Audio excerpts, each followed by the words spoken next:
بسم اللہ الرحمن الرحیم۔ امید کرتا ہوں ویورز آپ سب خیریت سے ہوں گے۔ آج کا جو ٹاپک ہے وہ پاکستان پینل کوڈ کا جو سیکشن 337B ہے جو جرح کے حوالے سے ہے، اس کو ہم سٹڈی کریں گے۔ لاسٹ لیکچر میں ہم نے سیکشن 337 اور 337A کو سٹڈی کیا تھا جو شجاع کے حوالے سے تھا، اور اس کے کائنڈس کو ہم نے سٹڈی کیا تھا۔ اب اس کے بعد 337B ہے، اس میں سب سیکشن 1 میں بتایا گیا ہے whoever causes on any part of the body of a person other than the head or face a hurt which leaves a mark of the wound which whether temporary or permanent is said to cause jarh۔ اس میں کہتے ہیں کہ جب بھی کوئی شخص کسی دوسرے شخص کو اس کے چہرے اور سر کے علاوہ باقی پوری باڈی پہ کہیں پہ بھی کوئی ایسا ہرٹ لگائے گا کہ اس کی باڈی پہ کوئی زخم کے نشان بن جائیں، وہ زخم کے نشان جو ہے یا تو وہ ٹیمپریری عارضی ہو یا وہ پرمننٹ ہو یعنی مستقل ہو، تو ایسے جب کسی شخص کی باڈی پہ ہرٹ کاز کیا جائے گا تو اس کو جرح کہا جائے گا۔ یعنی گردن سے لے کے پاؤں تک کوئی باڈی پہ جب بھی کسی شخص کو جو ہے وہ ایسا کوئی زخم کاز کیا جائے گا تو اس کو جرح کہا جائے گا۔ اب جرح جو ہے اس کی یہاں پہ دو کائنڈز ہیں، ایک ہے جائفہ اور ایک ہے غیر جائفہ۔ تو جائفہ کو یہاں پہ 337C اس میں ڈیفائن کیا گیا ہے۔ تو اس میں کہتے ہیں کہ whoever causes jarh in which the injury extend to the body cavity of the trunk is said to cause جائفہ، یعنی کہ گردن سے لے کے پاؤں تک باڈی میں کوئی ایسا زخم جو ہے، کوئی ایسی انجری کاز کرنا کہ جس میں انسان کے اندر کی جو ٹرنک ہے، جو انتڑیاں ہیں، اس کو نقصان پہنچے۔ یعنی کہ کسی شخص کو کوئی زہریلی دوا پلائی جائے یا کوئی بھی ایسا کوئی ہٹ کیا جائے کہ اندر جو فار ایگزامپل جو معدہ ہے یا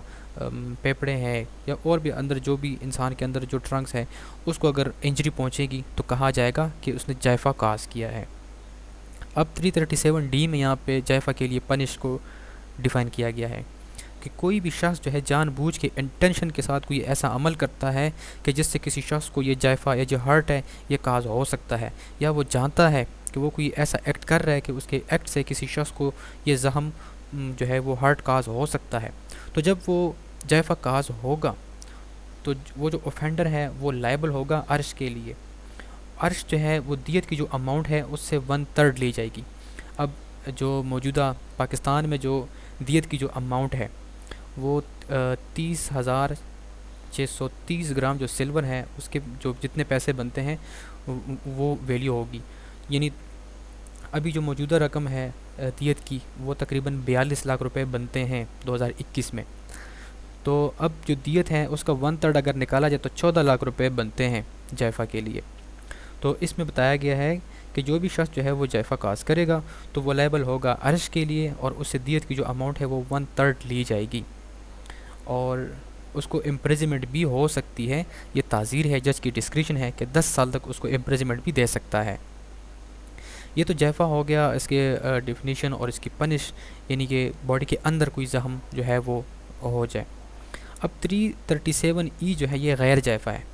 کہ گردن سے لے کے پاؤں تک باڈی کے اوپر اگر کوئی زخم لگے گا تو اس کے کائنڈس ہیں یہاں پہ اور اس کے لیے پنشمنٹ ہے۔ whoever causes jarh which does not amount to جائفہ is said to cause غیر جائفہ، کہ کوئی شخص کسی کو جرح کاز کرتا ہے لیکن وہ جرح ایسا ہے کہ وہ جائفہ نہیں ہے، یعنی غیر جائفہ ہے۔ تو اس پہ یہاں پہ غیر جائفہ کی کائنڈس ہیں، ایک ہے دمیہ، بدیہ، متلہمہ، مدیحہ، حشیمہ اور منقلہ۔ اب ان کو یہاں پہ سب سیکشن 3 میں ڈیفائن کیا گیا ہے۔ سب سے پہلے یہاں پہ اس میں کہتے ہیں کہ جب سکن پٹ جائے، یعنی سکن کے اوپر کچھ خراش آ جائے اور اس سے بلیڈنگ ہو جائے، خون آنا شروع ہو جائے، تو اس کو دمیہ کہا جائے گا ایسے زخم کو۔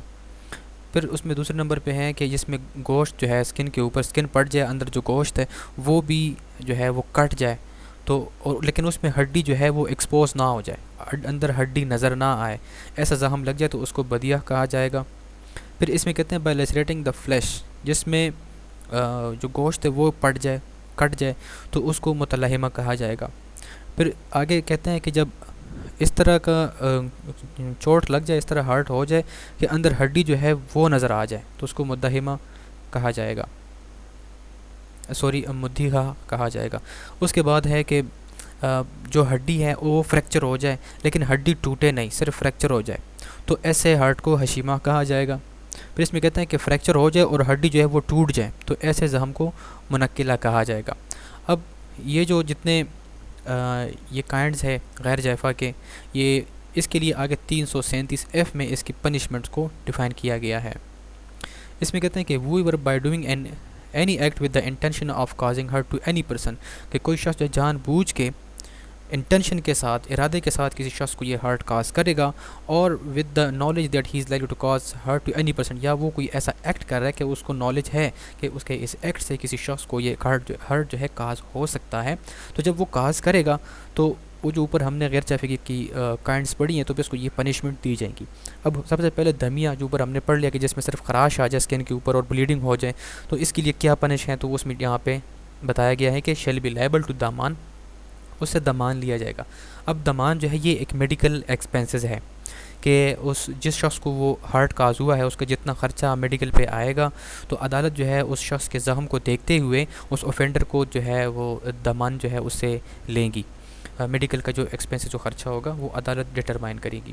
اور ساتھ میں جو ہے اس کو امپریزمنٹ بھی ہو سکتا ہے، یہ جج کی تعزیر ہے کہ 1 سال تک اس کو امپریزمنٹ بھی دے سکتا ہے۔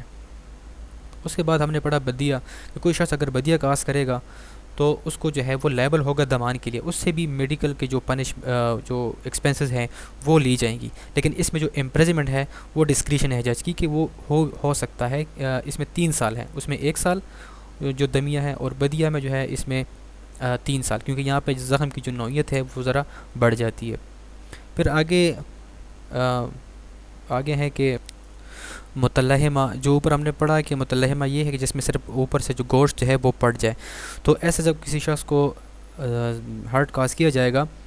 تو پھر وہ لیبل ہوگا دمان کے لیے، اس سے بھی دمان ہی لیا جائے گا، اور اس کو پنش کیا جائے گا یہاں پہ 3 ایئرز، اس کے لیے بھی جج کی تعزیر جو ہے پنشمنٹ ہے۔ پھر آگے ہے مدیحہ، کوئی شخص اگر مدیحہ کاز کرے گا تو وہ بھی لیبل ہوگا دمان کے لیے، اینڈ میں آلسو بھی punished with imprisonment of either description for term, اس میں پھر جو ہے اس کے لیے 5 سال تک وہ امپریزمنٹ کی